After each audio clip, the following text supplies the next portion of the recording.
Já estamos então em condições, professora? Estamos em condições, pronto. Ótimo, ótimo.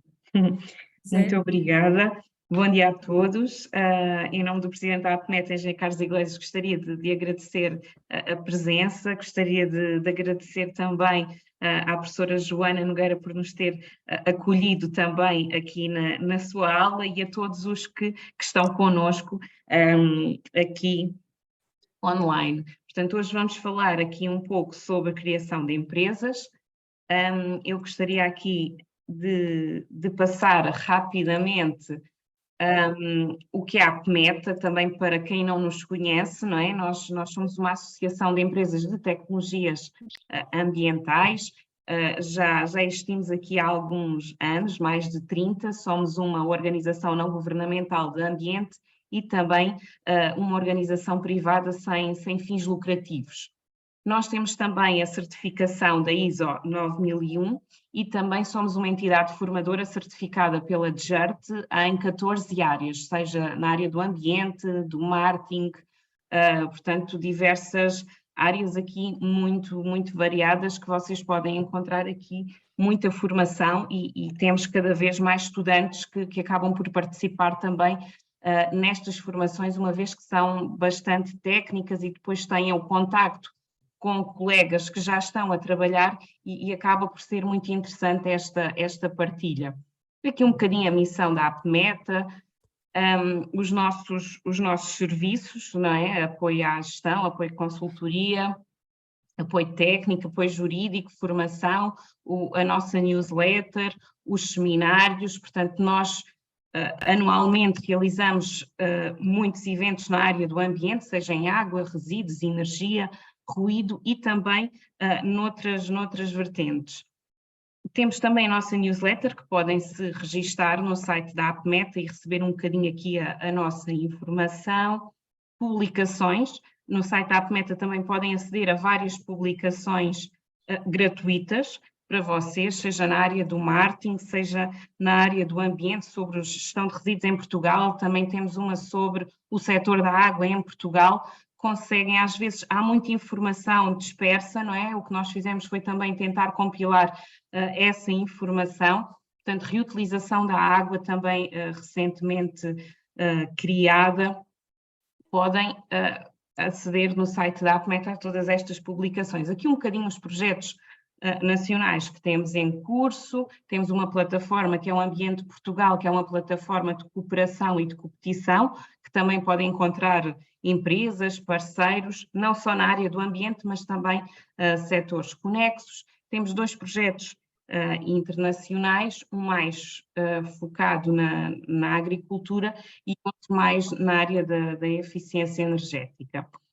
Aqui um bocadinho só para dar uma noção dos parceiros internacionais, já são mais de 70, e agora focando aqui no projeto InJovem, Inovação Jovem Empreendedorismo, que promovido pela APMET, que visa aqui contribuir para a resposta nacional aos desafios sociais e societais atuais, estimulando o empreendedorismo qualificado e criativo. Acaba por atrair, identificar e apoiar ideias, no domínio das ODS, transformação verde e transformação digital. Portanto, nós temos vindo aqui a desenvolver um conjunto de webinars, como este que estamos aqui hoje a fazer, não é? Seja na área, neste caso, é sobre a criação de empresas, mas temos feito também sobre a economia circular, sobre sustentabilidade. Aqui temos alguns exemplos de algumas ações que já temos vindo a realizar, algumas presenciais e outras online, e também temos tido algumas ações com o ensino secundário profissional. Aqui um bocadinho só as atividades do projeto, portanto, nós tivemos uma fase de ideias, uma call de ideias, onde os jovens se candidataram, houve a seleção de 30 ideias.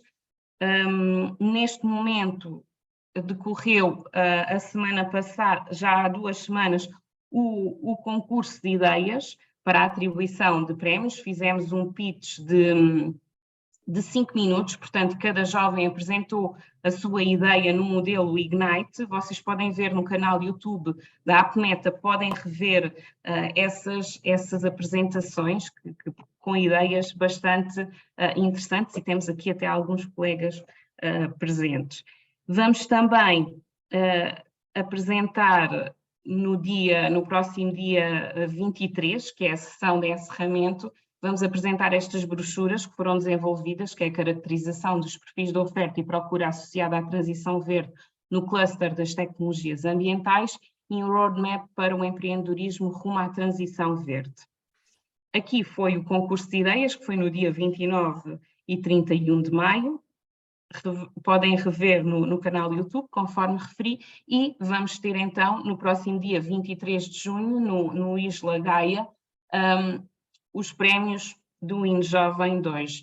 Vamos ter 3 prémios para a área do empreendedorismo tecnológico e 3 prémios para a área do empreendedorismo qualificado e criativo. Portanto, vão ser no total 6 prémios e depois mais 6 prémios.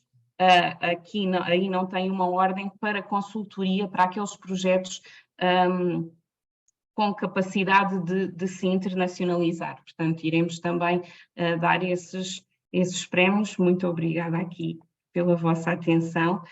Assim também de muito rapidamente a conhecer o que é o nosso projeto, já aqui mesmo na reta final, que termina agora no mês de junho, mas que é importante também para vocês conhecerem.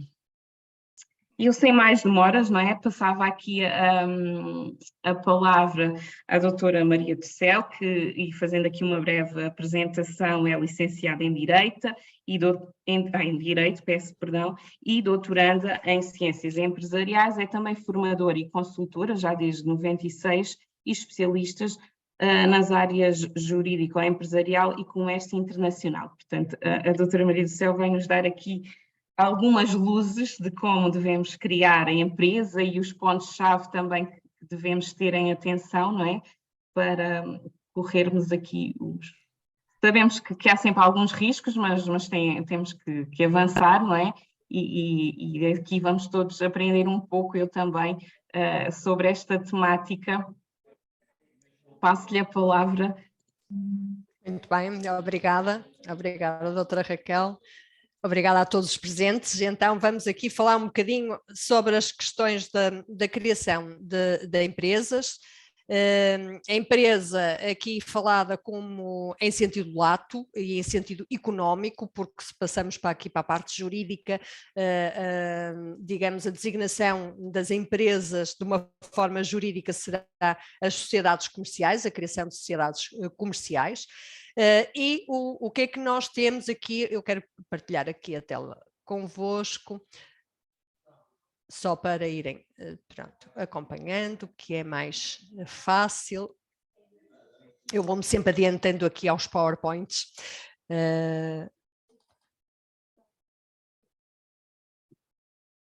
Está a partilhar? Sim, sim. Ok, pronto. É que não me estava aqui a dar a sinalização de partilha e eu estava aqui na dúvida.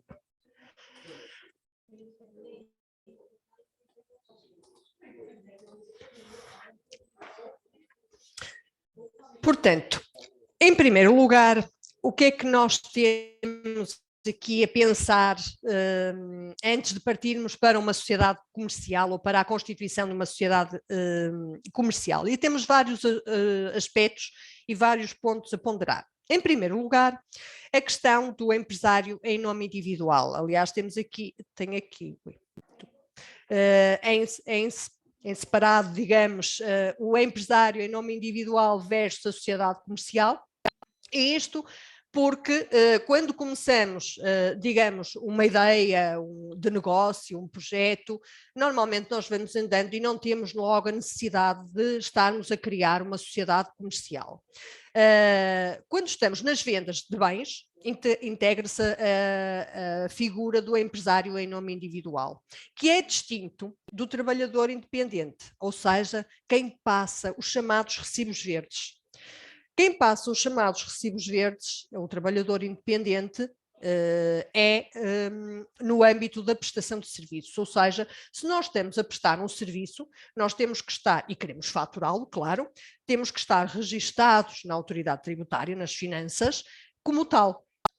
temos o CAI, temos que procurar qual é a nossa atividade como prestadores de serviços, em que código de atividade económica é que se vai, em classificação da atividade económica, que é um código, é um número que é atribuído, se nos vamos encaixar e temos que declarar isso à autoridade tributária e depois emitimos as respectivas faturas, recibos, que inicialmente eram chamados os recibos verdes, porque o respectivo formulário é verde, daí o seu nome, aliás, desde sempre, ainda eram manuais e já eram os recibos verdes.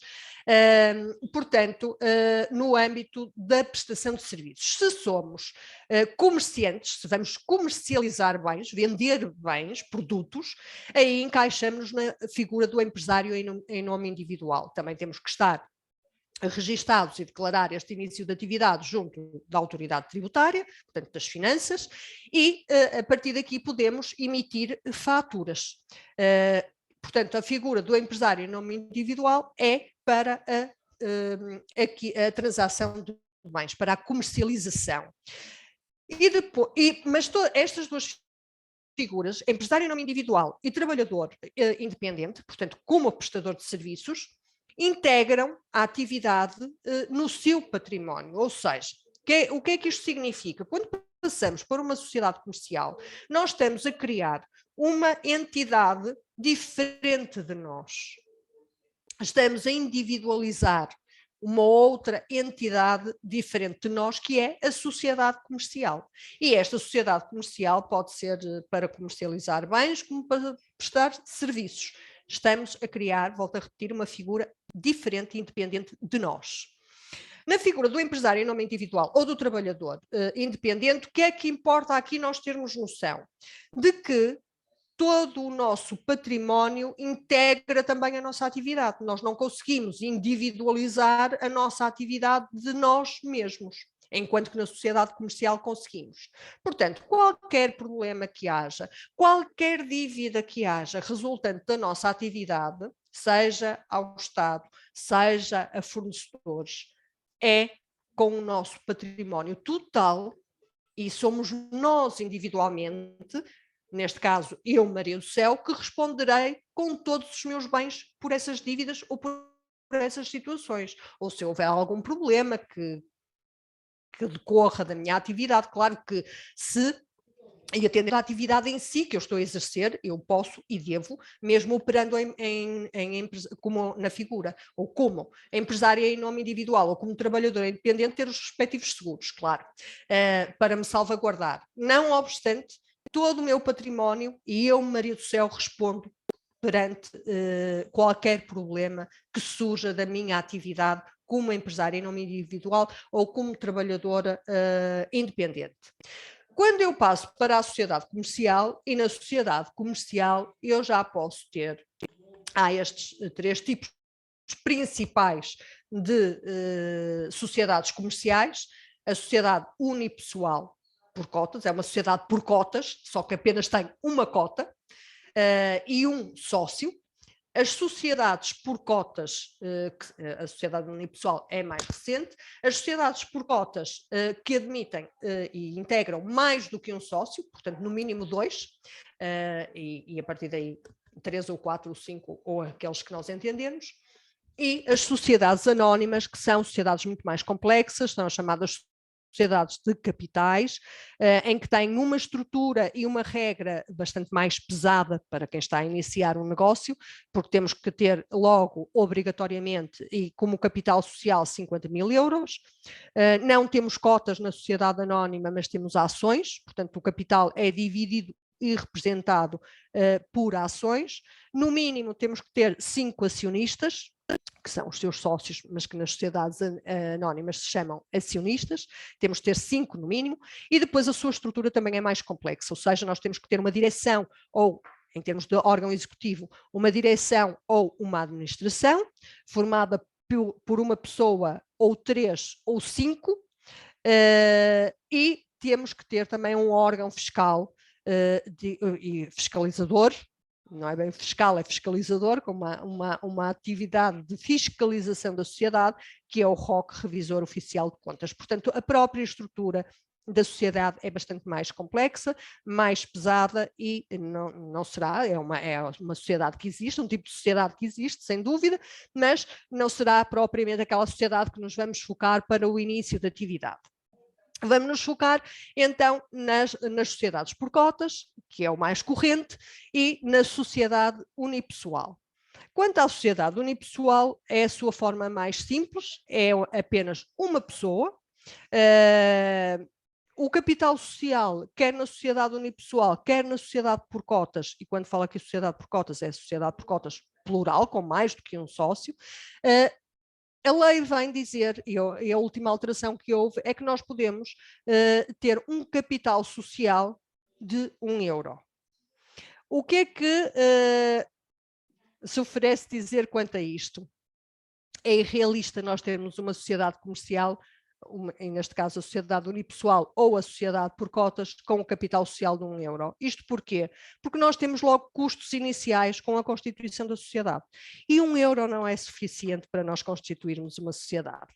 Logo, isto é irreal. Portanto, não aconselho ninguém a constituir uma sociedade com capital social de €1. No mínimo, o capital social a subscrever na sociedade, seja na sociedade unipessoal, seja na sociedade por cotas, com pluralidade de sócios, será uma sociedade cujo capital integrará, no mínimo, os custos, que rondam os 400, €500.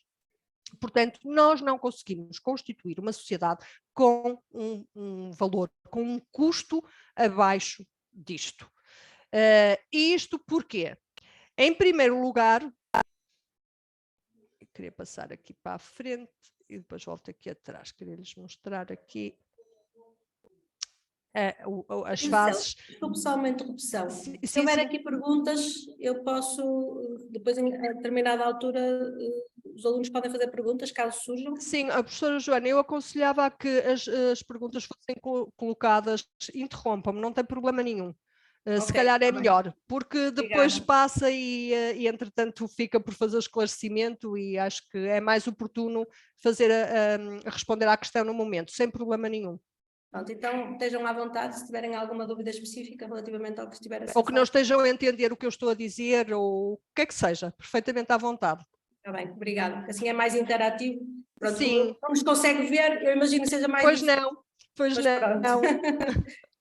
Isto é as questões dos online, é mais fácil, mas Já depois está aqui uma também tem pergunta que estas... é o interesse em saber como é que se paga menos impostos. Pois. Pagar por filho, mas optar por soluções que sejam menos duradas em termos legais. Desculpa, Pois, não tem mal, essa parte é sempre bastante complicada, é sempre na situação em concreto que nós temos que avaliar essas questões, atendendo à atividade da sociedade, a uma série de fatores em concreto. Não obstante, há obrigações legais que temos que cumprir, aliás, estamos no início da constituição da sociedade e é logo estas obrigações legais que nós temos que cumprir e daí eu ir-lhes falar, e começar por falar nelas. Portanto, nós temos logo aqui um custo e é assim, estes custos que eu vou referir aqui, nós não temos maneira de os ultrapassar. Não obstante, há aqui algumas situações que eu lhes quero referir que são importantes para, digamos, diminuir custos, logo na constituição da sociedade. Ou seja, nós em primeiro lugar temos que escolher um nome para a nossa sociedade. E vamos nos focar aqui na sociedade por cotas, mas isto é transversal para qualquer tipo de sociedade. A sociedade tem que ter um nome, portanto, que é a firma, é assim que se chama ao nome das sociedades. Temos que escolher um nome. Aconselho a que isto seja feito em separado. E isto porquê? O que é que eu quero dizer com isto em separado? Nós podemos recorrer à empresa na hora. E na empresa, na hora, nós podemos chegar lá e fazemos tudo e nem nos apercebemos do que é que estamos a fazer. Quando chegamos é preciso marcar, dirigimos-nos a um notário ou a uma conservatória de registro comercial, que normalmente é nestes locais que isto se faz. Portanto, temos que marcar onde é possível constituir a empresa, a sociedade, que se chama empresa na hora, e marcamos e dirigimos-nos lá. O que é que acontece aqui? Nós vamos, quando fazemos isto desta forma, nós vamos, que é a forma mais simples, os custos são os mesmos, os custos que estão aqui desta forma ou de outra que eu vou falar a seguir são os mesmos. O que é que acontece? Eu vou ter que aderir ao nome da sociedade, daqueles que eles têm lá umas listagens, eu tenho que escolher um nome para a minha sociedade ali. Muitas das vezes, ou grande parte das vezes, se não de uma forma geral, em todas as vezes não encontramos lá um nome assim muito adequado para a nossa atividade, para aquilo que nós queremos, mas é condicionante e nós vamos ter que escolher aquele nome, ponto final, um daqueles, não podemos escolher um da nossa ideia, da nossa cabeça. Então, o que é que eu sugiro? Que, em primeiro lugar, pensemos então no nome para a nossa sociedade. Que nome é que nós queremos dar, atendendo à atividade que vamos exercer e, em função disso, nós, online, no Registro Nacional de Pessoas Coletivas, podemos pedir o certificado de admissibilidade de firma. E quando formos, então, a seguir à empresa na hora para a constituição da nossa sociedade, nós já temos o nome da nossa empresa. E já é o nome que nós escolhemos, o nome mais adequado para aquilo que nós pretendemos, para a nossa atividade, para aquilo que vamos exercer. Este certificado tem um custo de 75 €, que pagamos também por multibanco, e tudo funciona aqui online, é-nos enviado o certificado, e nós então, depois de termos esse documento, vamos marcar então a constituição da sociedade, e já temos este documento. E com o nome que nós escolhermos, desde que ele seja aceito, claro. Também podemos pesquisar no Registro Nacional de Pessoas Coletivas, antecipadamente, colocar lá o nome que nós estamos a prever pedir a respectiva certificação e podemos também verificar se o nome já está ocupado ou não. Não obstante, pode-nos dar que está livre e depois até ser rejeitado. Portanto, no nome, nós temos, com o pedido do nome da nossa sociedade, nós temos que colocar logo em que concelho é que vai ser a sede, não temos que colocar a morada exata, mas o concelho, porque este certificado e a admissibilidade de firma é atribuída em função do local onde ela se vai situar também, e o CAI principal.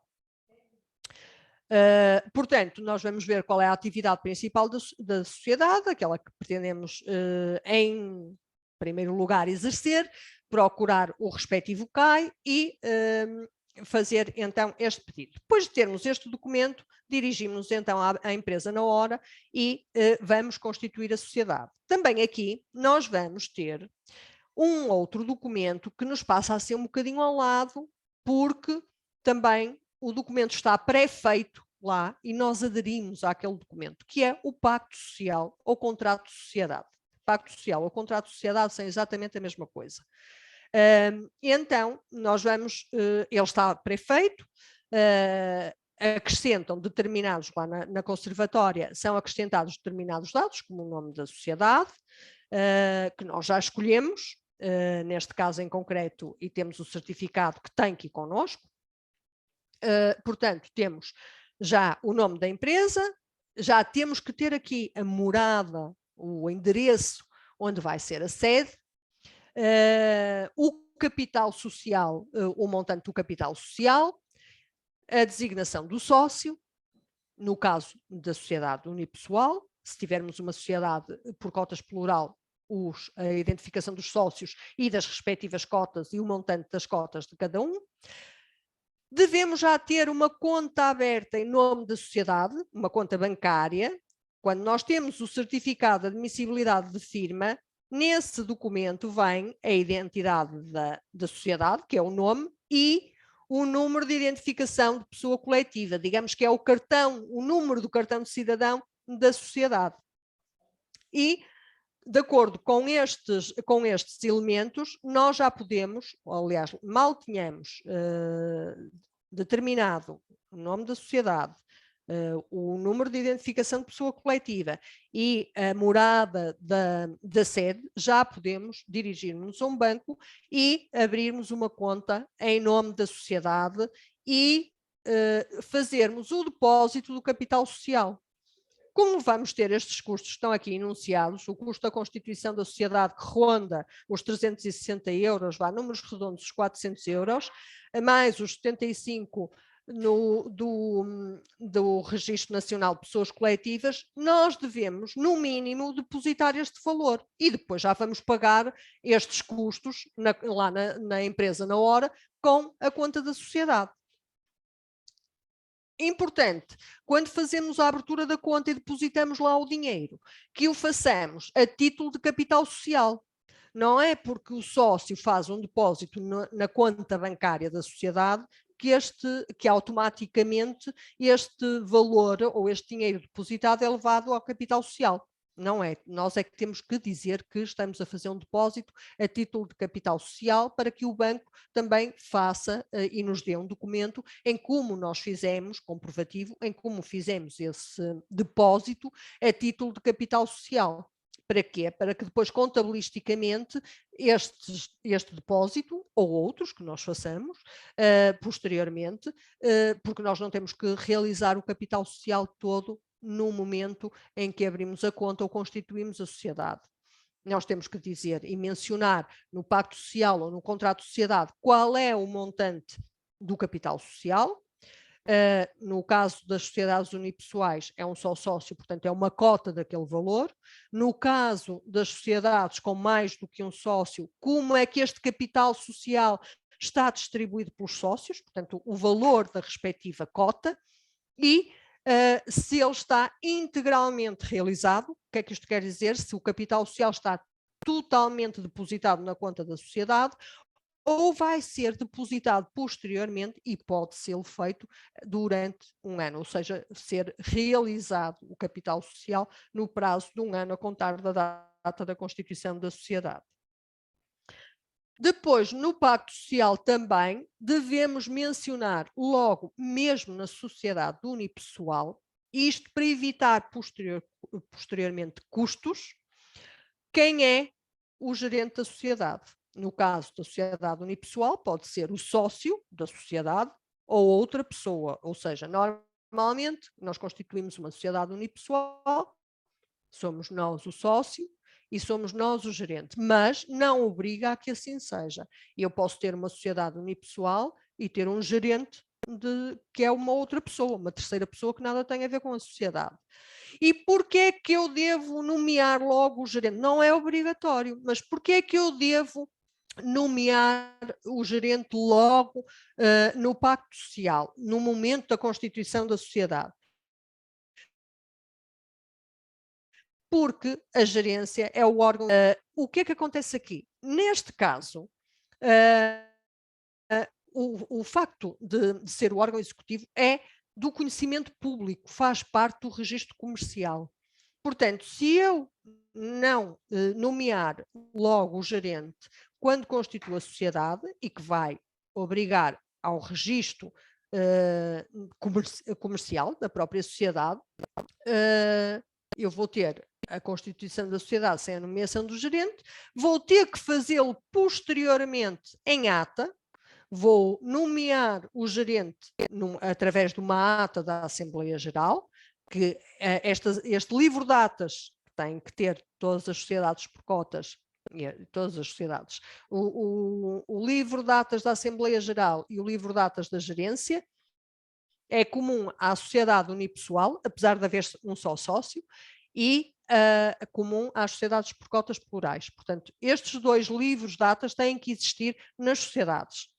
Então, eu posteriormente, quando não faço a nomeação da gerência ou do gerente, no momento da constituição da sociedade, vou fazê-lo posteriormente. Como isto obriga a registro, eu vou ter que pagar um outro registro à Conservatória Comercial. E os registros custam 200 euros, ou seja, cada registro que eu tenha que fazer por qualquer alteração na sociedade que obriga registro comercial, eu tenho que despender este montante. Portanto, é melhor eu fazer logo a nomeação do gerente em sede da constituição da sociedade, para não ter que posteriormente estar a pagar mais um registro comercial. Aqui uma pergunta. Depois, eu tenho... Posso fazer aqui uma pergunta que me foi transmitida? Sim, professora Joana. Pode, claro que sim. Quando se faz, portanto, a constituição da sociedade, também se tem que definir o CAI, não é? Qual é a atividade económica. Depois, para alterar isso, caso seja necessário, também se tem que ou adicionar outro CAI. Sim. Também é preciso fazer algum sim. pagamento. O que é importante na constituição da sociedade? Temos a questão do objeto social. Os CAIs integram-se no objeto social, que faz parte do contrato de sociedade. Ou seja, além da denominação da firma, do capital social, dos sócios, da sede, nós temos que definir também qual é a atividade da sociedade, que se integra no objeto social. Aqui, o que é que eu aconselho a fazer, a que seja feito? Que coloquem no objeto social todas as atividades que entenderem que vão exercer, que não vão exercer, que venham a exercer. Isto porquê? Nós não temos limitação no Pacto Social quanto ao número de atividades, quanto ao número de CAIs a inserir na atividade da empresa. O que é que acontece? Eu estou com uma ideia de negócio neste momento para desenvolver determinada atividade. Ok, eu vou colocar como atividade principal aquele CAI, vou procurar qual é o CAI, aliás que eu não vou escrever CAIs no Pacto Social. Quando nós descrevemos a atividade da sociedade em sede de objeto social no Pacto Social, eu não menciono lá ninguém, menciona CAI. Descreve em linguagem a atividade da sociedade, as várias atividades da sociedade. Depois, a AT e o registro comercial, ou quando quando fazemos o registro da sociedade, atribui o CAI principal e 2 secundários. Normalmente é assim. Mas nós podemos ter lá 500 CAIs no objeto social. 500. Tudo, ou seja, o que é que eu aconselho? A pensarmos um bocadinho, sentarmos um bocadinho a pensar sobre aquilo que nós vamos exercer, ok, é a atividade principal. E depois, tudo aquilo que nós achamos que podemos vir a exercer. Quer venhamos a exercer, quer não, quer seja no curto prazo, quer seja no longo prazo, não interessa. E isto porquê? E agora há aqui um aspecto importante. Nós podemos alterar a atividade da sociedade sempre que entendermos. Não é por aí que fica, não é porque, eu pus lá 500 CAIs, mas agora surgiu-me uma hipótese de um negócio que é uma atividade que não está lá, é um CAI que não está lá. Não vou poder exercer nesta sociedade. Vou alterar, mas já lá chegamos ao processo de alteração. Então, eu vou colocar tudo o que eu imaginar que possa vir a exercer como atividade ou não interessa. Sei lá, eu posso estar a ser uma prestadora de serviços, mas entretanto também colocar lá que posso fazer vendas online, que posso comercializar bens, que posso estar no ramo imobiliário, por exemplo. Estão a ver, são tudo atividades que não têm nada a ver umas com as outras. Também não é por aqui que eu fico limitada, eu posso lá colocar tudo o que eu quiser. O que é que vai acontecer? Como referi, eu tenho a atividade principal, que nesta fase inicial sou eu que a estou a determinar em sede do Pacto Social. Ou seja, como é que a atividade principal vai ser designada? A primeira atividade que eu tiver mencionada no objeto social. É essa que vai ser considerada a atividade principal. E depois, os CAIs secundários serão as 2 atividades que vierem a seguir. E as outras estão lá, na mesma. Não temos aquela listagem dos respectivos CAIs. Elas estão lá, a qualquer momento eu posso exercer qualquer uma daquelas atividades. O que é que eu tenho que fazer? Tenho que ter o cuidado de, se não está o CAI atribuído, nas finanças, e posso fazer isso online, vou à alteração da atividade, às alterações da atividade, e peço a introdução de outro CAI. Mas é um CAI que já está no objeto social. Eu digo, eu quero que me ativem o CAI desta atividade. E automaticamente a autoridade tributária atribui o CAI. E isto é importante para quê? Porque eu não devo faturar. Imaginem que eu, entretanto, tenho uma daquelas atividades que estão lá previstas e começo a ter aquela atividade, sei lá, vendas online, e quero faturar aquilo. Ora, eu não posso faturar com aquele CAI, apesar de ter em sede de objeto social mencionada essa atividade, eu não posso faturar sem ter o respectivo CAI atribuído pela autoridade tributária. Portanto, antes de faturar, eu tenho que ter este cuidado, pedir à autoridade tributária para ativar o CAI. E a partir daí, faturo sem problema nenhum. Agora vamos partir para a outra situação. Eu vou começar uma atividade que não está sequer prevista no Pacto Social.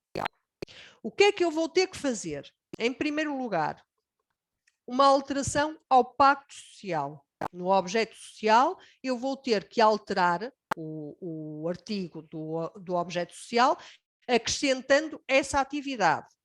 Vou ter que pedir de novo ao Registro Nacional de Pessoas Coletivas o certificado de admissibilidade de firma para um novo CAI. Ou seja, eu vou ter que pagar 75 €.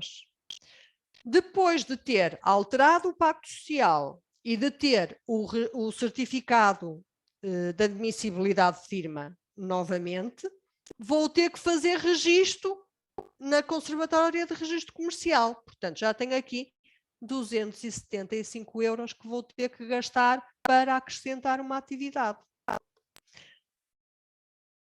E só depois disto é que eu vou comunicar à autoridade tributária e vou ter o CAI respectivo da autoridade tributária, e depois deste procedimento todo é que eu posso começar a faturar aquela atividade. Portanto, não é impeditivo o facto de eu não ter o CAI determinado logo à partida, mas vou ter custos que desnecessariamente que não teria necessidade de ter se eu previsse e se eu colocasse lá uma série de atividades logo à partida. Portanto, aquilo que implica é isto, ou seja, colocarmos o máximo de atividades que nós entendermos que possamos vir a praticar. Se não o fizermos, também não é impeditivo. Vamos a ter estes custos e este processo, que é mais demorado. Imaginemos que surja isto rapidamente. Eu ainda perco tempo nisto, ou seja, ainda perco tempo a pedir o certificado de admissibilidade de firma, depois a fazer o registro, o Pacto Social altero e tenho que levar estes documentos à Conservatória de Registro Comercial, portanto, Pacto Social alterado e atualizado, o certificado de admissibilidade de firma e fazer o respectivo registro na Conservatória de Registro Comercial. E depois a declaração, a comunicação à autoridade tributária e o pedido de ativação do CAI. Portanto, nós temos aqui custos depois e um processo que não teríamos necessidade de ter. Claro que se é uma coisa imprevisível, ok, sem problema, e o processo é este. Mas no início podemos colocar lá o máximo de coisas possíveis, até contraditórias, que nem tenham nada a ver entre elas, mas que, pronto, possamos um dia vir a alterar. O que estiver a mais nunca é problemático, nem é um problema, mais vale a mais do que termos a menos. Portanto, quanto ao objeto social, temos esta questão. Ficou esclarecido? Sim, completamente. Obrigada. Ok, obrigada.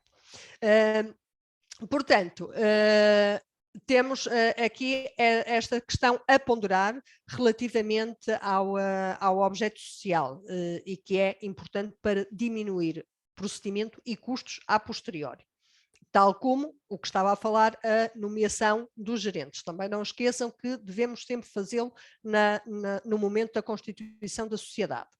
Depois, e aqui já entrando um bocadinho aqui nos impostos, não é? Temos que fazer a declaração de início de atividade à Segurança Social. O que é importante nós retermos aqui com a questão da constituição da sociedade a nível de impostos? A sociedade, como lhes referi, vai ser uma entidade autónoma que nós estamos a criar independentemente dos sócios, independentemente de nós. É criada uma outra figura jurídica, perdão, que irá responder por todas as dívidas da sociedade com o seu património, com exceção de 2 tipos de dívidas: as dívidas ao Estado e as dívidas aos trabalhadores são assumidas pela sociedade. Se a sociedade ou a empresa não tiver bens para fazer o pagamento dessas dívidas, os gerentes assumem o pagamento destas dívidas com todos os seus bens. Portanto, volto a repetir, os gerentes assumem com todos os seus bens, com todo o seu património, o pagamento das dívidas ao Estado, seja Segurança Social, seja a Autoridade Tributária, ou seja outra entidade qualquer estatal, e aos trabalhadores, com todos os seus bens. Gerentes, não é os sócios. Atenção, porque os gerentes, como lhes referi, podem ser pessoas diferentes dos sócios. Portanto, quem assume esta responsabilidade a este nível são os gerentes, é o órgão executivo das sociedades, tal como nas sociedades anónimas, a direção ou a administração. O órgão executivo assume com todos os seus bens a responsabilidade por estas dívidas. Não são os sócios. Uma pergunta, porque sim. se calhar pode não estar totalmente claro. Se estas dívidas ao Estado e aos trabalhadores têm de ser suportadas mesmo com o património pessoal, quais são as dívidas que não têm de ser suportadas com esse património pessoal? Aos fornecedores, por exemplo. Ao banco, por exemplo? Ao banco também, mas ao banco não, porquê? Vamos cá ver. Mas ao banco também. Ao banco, quer a toda a outra generalidade de fornecedores. Ao banco não, apenas porque o banco, quando faz um empréstimo à sociedade, obriga a que os gerentes prestem avais pessoais. O que é que isto quer dizer? Porque se não houvesse esta figura do aval pessoal, não é figura, se isto não acontecesse, ou seja, imaginemos, eu pedia um empréstimo ao banco, e o empréstimo, e o banco emprestava à sociedade, a sociedade é que estava a pedir o empréstimo ao banco, e o banco emprestava o dinheiro, sem mais, à sociedade. Se a sociedade não tivesse bens e dinheiro suficiente para pagar esta dívida ao banco, ficava por ali o banco. Ponto final, parágrafo, não ia receber. Mas os bancos, como sabem disso, claro, aquilo que fazem é, quando concedem empréstimos às sociedades, pedem avais pessoais, pedem um aval pessoal, normalmente através de uma livrança, em que o gerente vai assinar pessoalmente, não é como representante da sociedade, é pessoalmente, essa livrança é passada à Maria ou ao Manel, vai assinar aquele documento e, se houver um problema qualquer com a sociedade, o banco vai sobre os bens pessoais do gerente.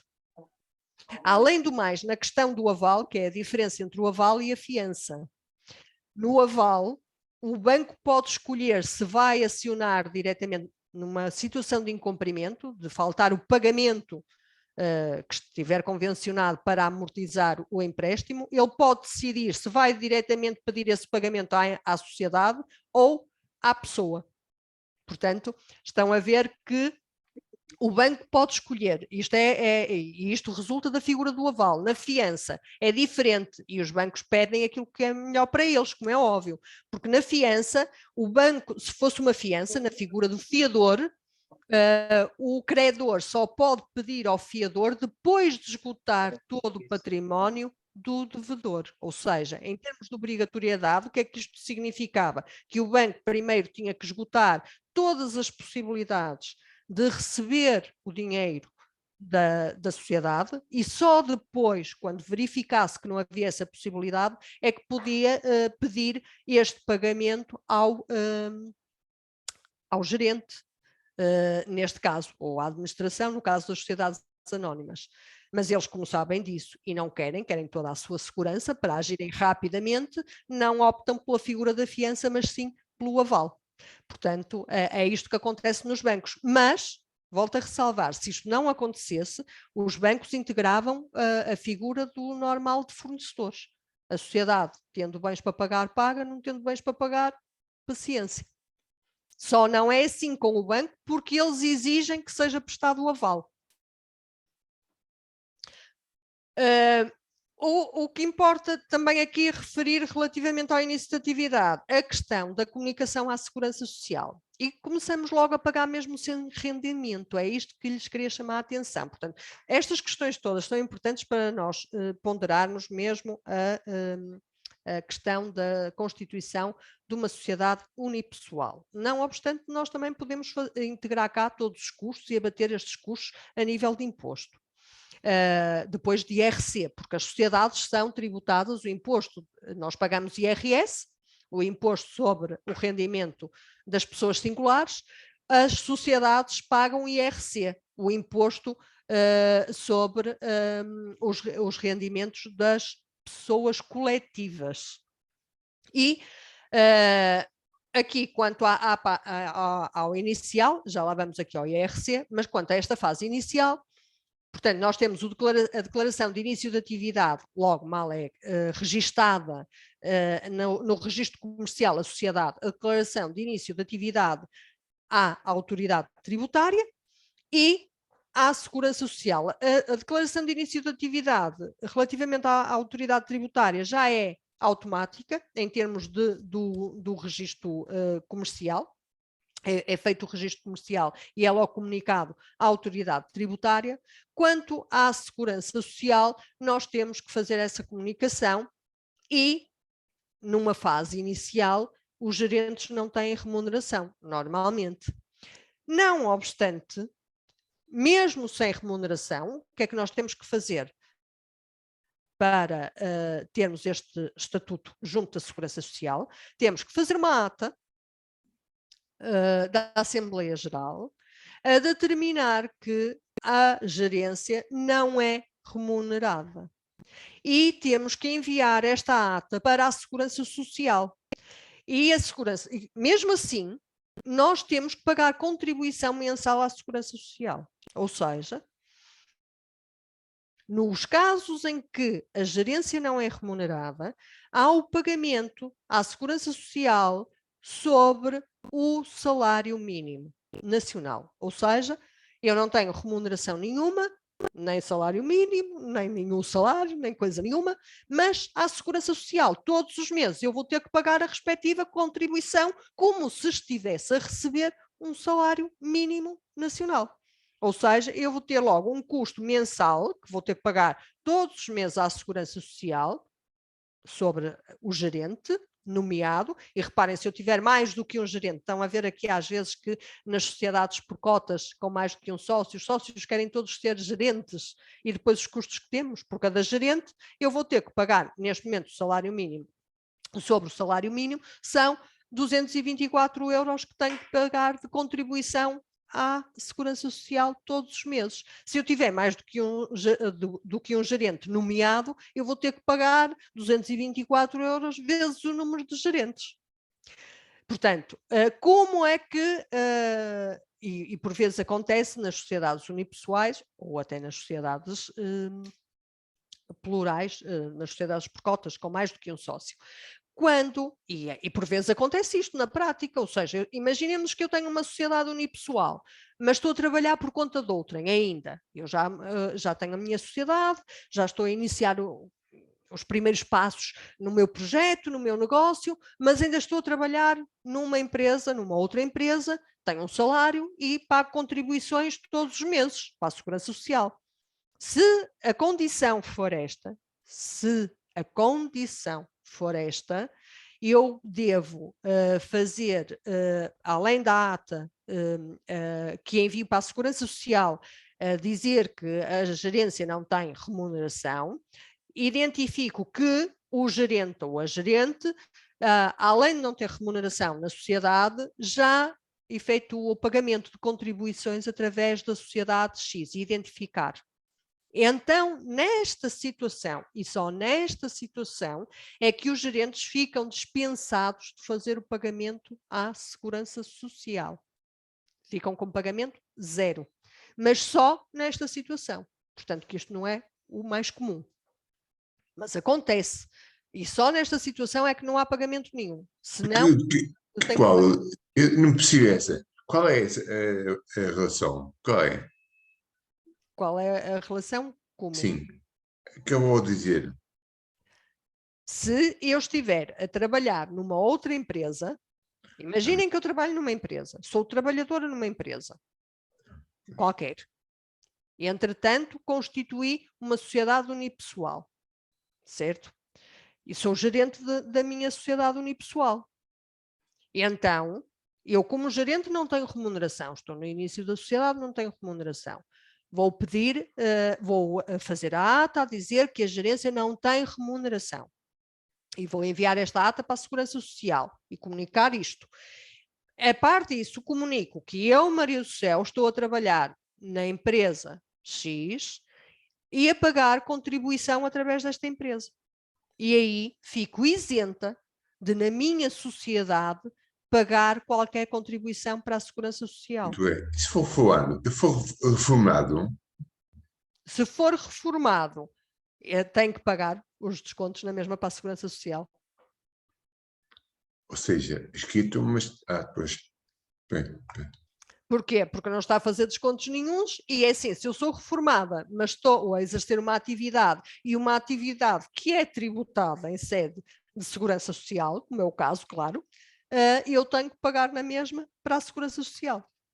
E se eu não pago, quer dizer, se eu puser o sócio a receber? Não pode. Não pode. Os sócios só têm direitos à distribuição de lucros, não têm direito a mais nenhum tipo de rendimento da sociedade. Muito bem. Obrigado.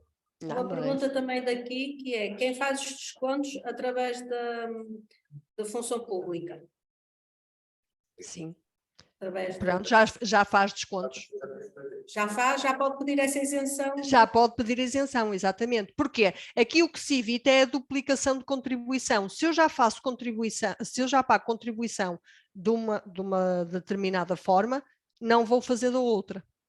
Agora, se eu não tiver contribuição nenhuma, só estou na gerência da sociedade, não estou a pagar nada porque não tenho mais rendimento nenhum. Bem, ali na sociedade nem rendimento vou ter nos primeiros anos, muitas das vezes, não é? Que é isso que acontece na prática. Mas sou obrigada a pagar na mesma a contribuição para a Segurança Social. Portanto, só quando eu não tenho desconto nenhum, portanto não pago contribuição nenhuma para a Segurança Social, não faço nenhum pagamento, é que não fico dispensado, tenho que pagar esta contribuição. Quando faço por outro lado, não tenho que pagar esta contribuição.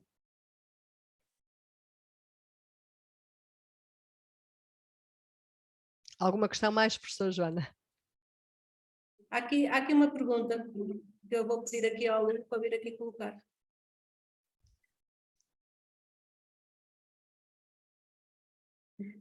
Se for uma coleta pessoal, Se for uma coleta pessoal, como?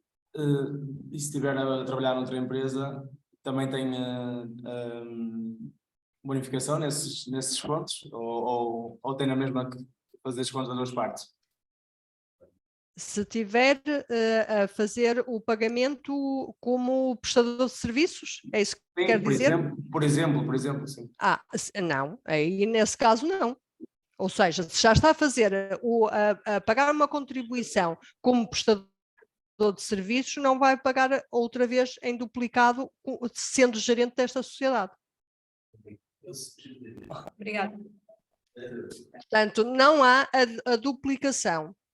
Agora tem que ver, depois, por exemplo, quando nós estamos a pagar descontos como prestador de serviços, por exemplo, repare, aqui não tem interesse, se calhar, em manter as duas situações. Porquê? Se eu já tenho, eu estou como trabalhador independente, se eu já tenho a sociedade constituída, eu tenho todo o interesse em passar a minha atividade toda pela sociedade e não continuar a emissão dos recibos verdes. E a ser tributado em sede de trabalhadora independente.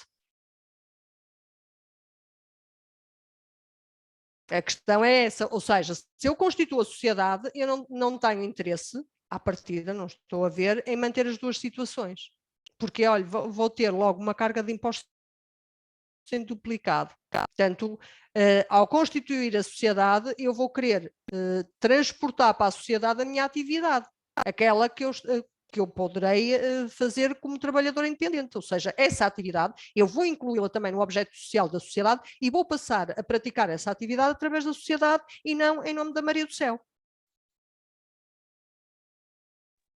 E qual é a vantagem dessa alteração? A vantagem é que eu vou integrar, primeiro não estou a pagar impostos por duas entidades, eu, Maria do Céu, e a sociedade. Em termos de impostos depois, porquê? Porque eu tenho o meu IRS, que vou ser tributado, e tenho o IRC depois da sociedade. Então, eu vou agregar tudo e passar tudo para a sociedade.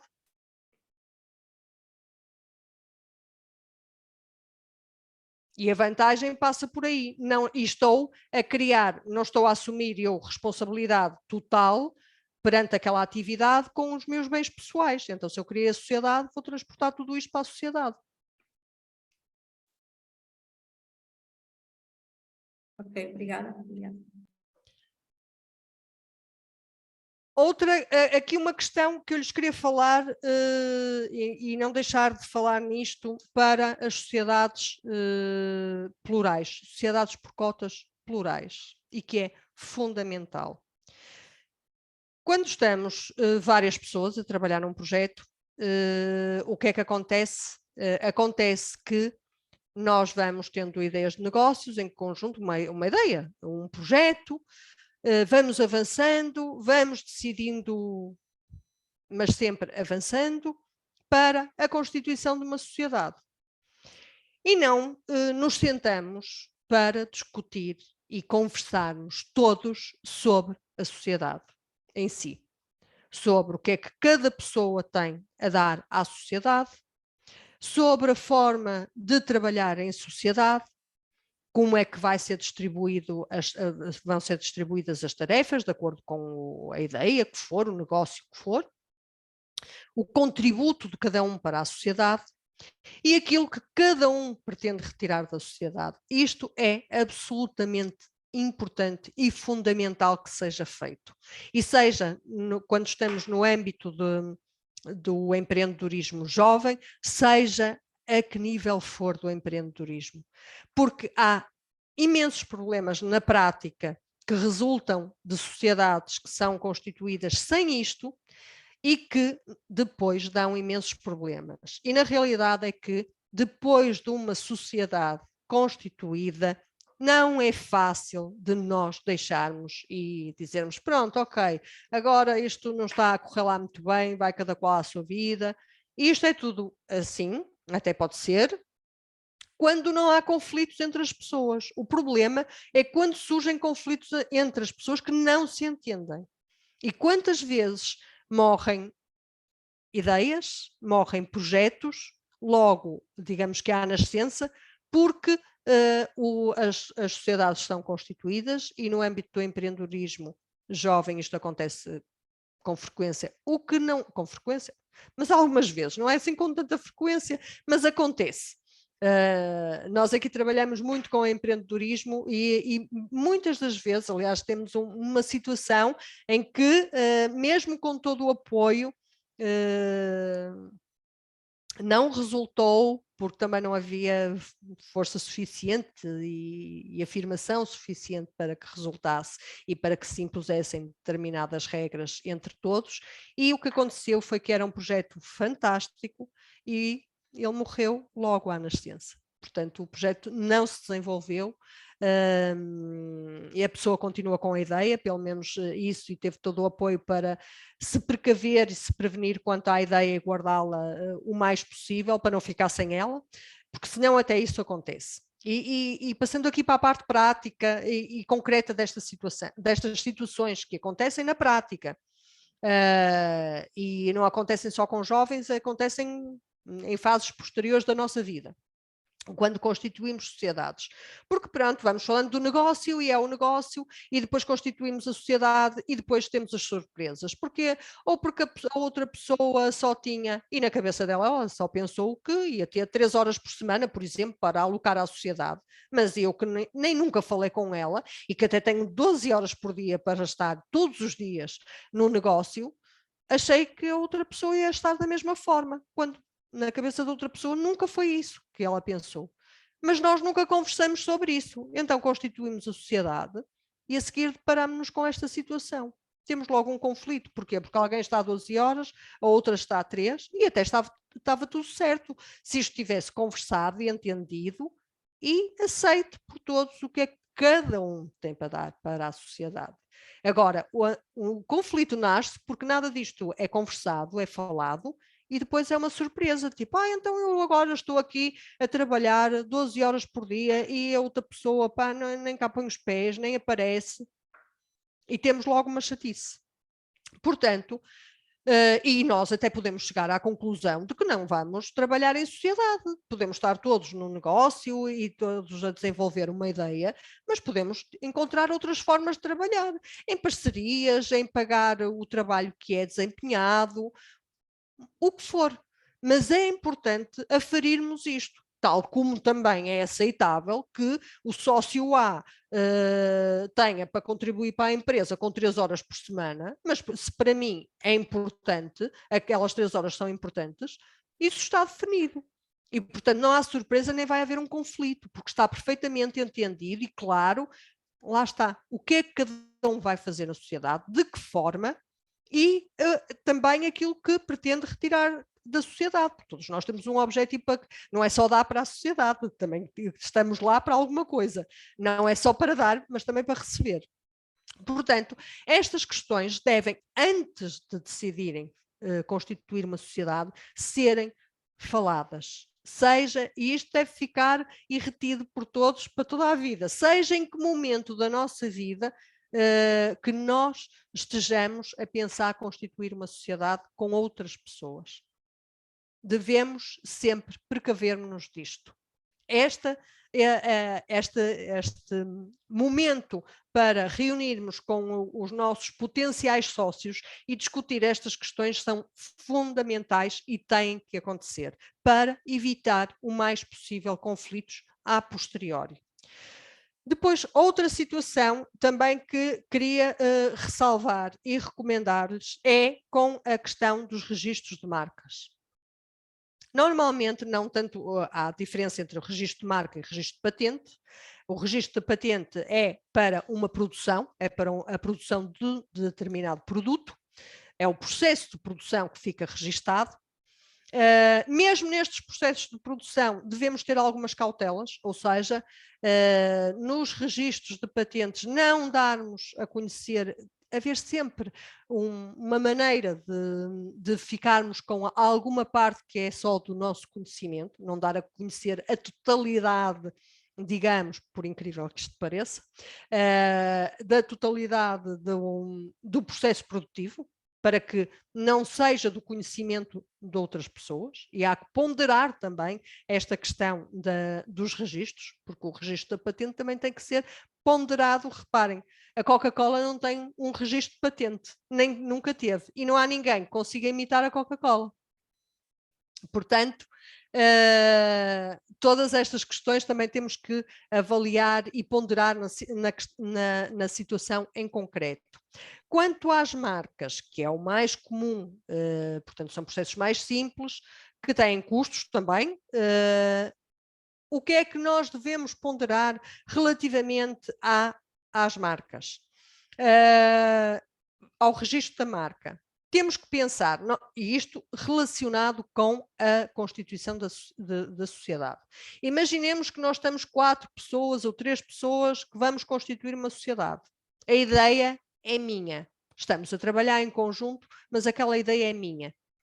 Eu vou registar a marca em nome da sociedade? Se calhar é melhor não. Imaginemos que há um desentendimento. Imaginemos que eu quero sair da sociedade. A minha marca, ou a marca do produto que eu desenvolvi, ou da minha ideia, ou que principalmente é minha, vai ficar na sociedade. E eu posso depois vir a ter problemas, se quiser sair, de que a marca fique lá. Porque eu não sou titular da marca. Titular da marca é a sociedade. Então, numa fase inicial, eu devo ponderar muito bem se vou fazer o registro da marca em nome da sociedade ou em meu nome pessoal, para me salvaguardar e para me precaver. E então, não é impeditivo que a sociedade use a marca. Eu vou fazer um documento à sociedade de cedência da marca, de utilização da marca. A marca fica salvaguardada com o registro em meu nome. Se houver um problema qualquer, se houver um desentendimento que eu queira sair da sociedade, eu saio e levo a marca comigo. Ou, por outro lado, não é impeditivo que a sociedade utilize a marca através de um contrato de cedência. E numa fase inicial nem há pagamento nenhum de coisa nenhuma, mas mais tarde eu até posso cobrar acerca disso. Isto quando há desequilíbrios, estão a ver, quando há pessoas que formam a sociedade, que estão a fazer parte da sociedade, mas que a ideia do negócio é só de uma pessoa. E nasceu a partir daquela pessoa. Portanto, podemos ponderar também isto. E é uma questão também a ponderar e a pensar. Uma outra pergunta, não sei se é Professora Joana, sim, claro. Punha-se com respeito ao regime de transparência fiscal, se aconselha a fazê-lo e em que moldes? Relativamente à transparência fiscal, sim, mas reparem, o que é que acontece aqui com a transparência fiscal? A transparência fiscal deve estar sempre presente, de alguma forma. O que é que nós temos, o que é que nós devemos fazer relativamente a isso? Optar sempre pela transparência fiscal e termos sempre, reparem, as obrigações a nível, a transparência fiscal não nos vem tirar aqui obrigações de coisa nenhuma. O IRC é sempre obrigatório. Quando nós constituímos uma sociedade, nós temos que ter logo como custo, além do pagamento à Segurança Social, um TOC, um técnico oficial de contas, que faz a ponte entre a empresa e a autoridade tributária. Temos o IRC anual, portanto, nós temos que apresentar o IES, tal como nós temos que apresentar o nosso IRS, do que resulta depois do pagamento ou não do imposto. Nós temos que fazer o preenchimento anual do IES, que é feito através do TOC, do técnico oficial de contas, apresentá-lo anualmente, nem que não tenhamos movimento. Mesmo que nós não tenhamos movimento nenhum, imaginemos que a sociedade fica parada, etc. Nós temos, na mesma, que apresentar o IES anualmente. Claro que aqui, se não há movimento, não vai ser gerador de imposto. Mas o IES tem que ser apresentado. Em função do IES, depois, com o movimento da sociedade, é apurado o lucro da sociedade e é tributado em termos de IRC. Portanto, nós temos sempre estas questões ao nível das sociedades. Não podemos dizer, criamos uma sociedade e pronto, ótimo, maravilha, não temos mais responsabilidade nenhuma. Temos é que dosear aqui as responsabilidades. Numa sociedade nós podemos dosear o lucro também, através dos custos que vamos apresentando e imputando à sociedade, todos os custos relacionados com a sociedade são apresentados e, portanto, temos aqui um maior controle a este nível. Claro que sempre em conjunto com o nosso departamento de contabilidade, com o TOC, com o técnico oficial de contas. Agora, qual é a vantagem disto? A vantagem, não temos nenhum benefício fiscal, digamos, com isto. Nós temos é que pagar o que temos a pagar em termos de impostos.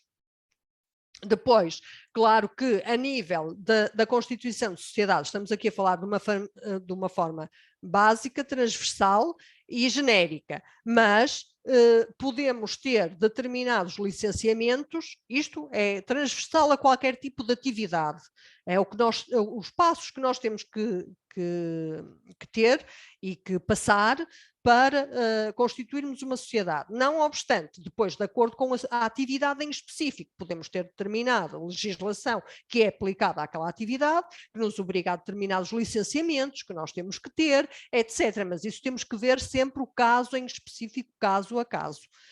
E é a acrescer a isto tudo que estou aqui a falar, que nós temos que avaliar, ou seja, isto temos sempre presente para qualquer tipo de sociedade. Depois, ainda podemos ter mais a questão dos licenciamentos, de alvarás. O alvará também é um licenciamento, é um tipo de licenciamento, de acordo com o tipo em concreto e específico da atividade que vamos exercer.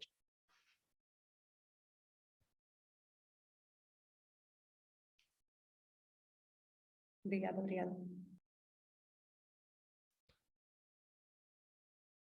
E já me alonguei aqui bastante, eu não sei se há mais dúvidas, eu falei dos pontos principais das sociedades, da constituição das sociedades, que é o que importa, é o que eu acho que é fundamental aqui para o empreendedorismo e para quem está a iniciar estas questões, seja no empreendedorismo júnior, sénior, o que for. Ou para quem está a pensar em constituir sociedades, estes são os passos principais, os aspectos principais a ponderar também, aquela questão que lhes falei de se sentarem todos antes de avançar para a constituição de uma sociedade ou para essa decisão de formarem uma sociedade. Se houver questões, disponham. Vamos ver se há aqui mais alguma questão, professora. Fiz aqui já uma pergunta à turma, a ver se de facto havia aqui mais alguma questão, como foram sendo colocadas ao longo da própria apresentação. Neste momento, não. Uma das coisas, no caso, por exemplo, das empresas de animação turística, são seguros obrigatórios, que é preciso ter, não é? Por exemplo. Sim, os seguros de atividade, sim. Depois há a especificidade, ou seja, em termos de é assim, vamos cá ver, em termos de sociedade, as sociedades devem ter seguros de responsabilidade civil. Qualquer empresa é responsável por qualquer dano que com a sua atividade possa causar, mesmo as prestações de serviços. Eu posso causar um erro causar um dano, perdão, com um erro qualquer de um serviço que prestei. E, portanto, deve haver sempre, as sociedades devem ter, é mais um custo que têm, um seguro de responsabilidade civil da sua atividade, seja ela qual for. Pois claro que há atividades em que obriga a que assim seja e que não podem ser, as empresas não podem exercer a atividade sem terem esses seguros. Agora, de uma maneira geral, é recomendável que hajam estes seguros. Porquê? Porque se eu causo um dano no exercício da minha atividade, eu causo um dano a uma entidade, a outra empresa, ou uma pessoa, é a minha empresa que vai ter que a ressarcir. Se eu tiver um seguro, será a companhia de seguros. Pronto, eu se calhar era capaz só de concluir aqui com uma nota que é estes procedimentos que nós vimos aqui hoje apresentados e detalhados, e obrigada por esta apresentação e no fundo pelos comentários adicionais e de experiência já de longos anos neste domínio. É também pensarmos que se calhar isto há 20, 30 anos era algo muito mais complexo, não é? Que ultimamente, até para potenciar o início de negócios e que os jovens e que todas as pessoas em várias fases da sua vida se lancem, né, no fundo numa atividade por conta própria e em sociedade, seja um processo que nem seja tão oneroso como já foi no passado, nem seja tão burocrático e difícil de andar em dependências e em entidades, etc., que pode ser grande parte de todos estes processos. Sim, é verdade, professora Joana, mas sabe porque é que eu lanço muito os alertas? Porque esta questão desta facilidade, está a ver, eu hoje tenho esta questão, em primeiro lugar, da facilidade de €1 para o capital social. Chego ali a um balcão qualquer e estou a constituir uma sociedade. E depois, com esta facilidade toda, temos que ponderar bem isto, porque esta facilidade toda depois leva a que facilmente também entremos aqui em asneiras, entre aspas, para nós, ou coisas menos boas. Ou seja, porque vem o facilitismo, não conhecemos, é prático e fácil, eu chego lá, reparem, quantas pessoas me aparecem que vão à empresa na hora, com sociedades constituídas, que nem têm noção de coisa nenhuma, e eu peço, então, mas o pacto social, eu preciso ver o pacto. Que é isso? Eu não tenho nada disso. Eu, como não tenho? Claro que tenho que ter. Ai, não tenho. Eu não tenho nada disso. Eu nem sei o que é que isso é. Portanto, estão a ver a que é que isto leva depois a seguir. Claro. O que vem por aqui fora. E, portanto, esta facilidade surgiu para fazer face a outras coisas também, não é? Tentar diminuir os níveis de desemprego. Basicamente, foi para isso que esta facilidade veio. Mas veio uma facilidade que eu digo que para quem a utiliza pode ser perigosa. Porque se pode estar aqui a meter numa grandalhada, peço desculpa pela expressão,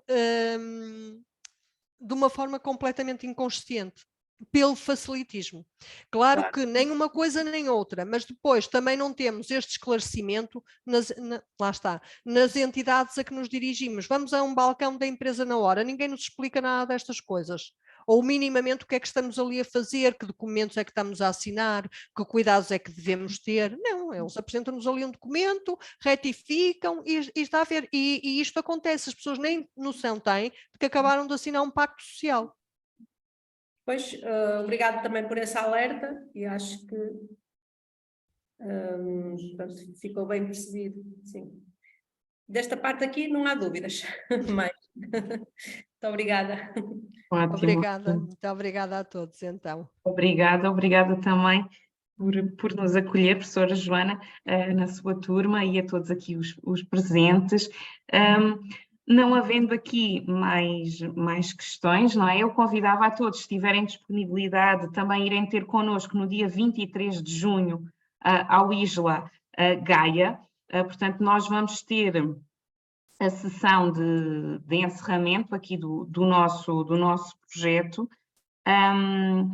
Portanto, vamos falar, queria só aqui, vamos iniciar com um café de networking, depois temos, a Apmeta vai falar um bocadinho aqui dos resultados do InJovem, fazer a apresentação daqueles 2 estudos que eu vos falei, depois teremos um painel de oportunidades para empreender, onde irá, em modo Ignite, aqueles speeches de 5 minutos, sobre a área do empreendedorismo e sobre as áreas-chave na formação para a sustentabilidade, o apetite do capital privado, apoio da banca e depois o programa Empreende 21. E depois teremos também a possibilidade de todos fazerem aqui um pouco de networking, conhecerem a ideia dos jovens das 30 ideias, e depois temos um finger food gratuito para todos os participantes e a seguir teremos aqui a entrega de prémios. Portanto, acho que pode ser interessante para alguns alunos poderem estar connosco, vai ser no Isla Gaia no dia 23 de junho. Pronto, eu depois também iremos divulgar essa informação e a professora também poderá depois partilhar também junto dos alunos. Muito obrigada a todos e um resto de bom dia. Professora, não sei. Obrigada. A todos. Depois também tenho aqui uma pergunta, que é uma questão prática, é se depois a Apmeta irá enviar aos participantes um certificado desta ação. Sim, eu depois, nós estamos um bocadinho aqui atrasados nos certificados, mas eles todos irão ter um certificado de participação, portanto a professora depois recolhe, no fundo, quem esteve presente em sala, não é? E faz-nos chegar os e-mails e iremos enviar, sim, por e-mail. Okay. Tá muito bem? obrigada então. Obrigada a todos. Deus, obrigada. Obrigada e um bom dia. Obrigada.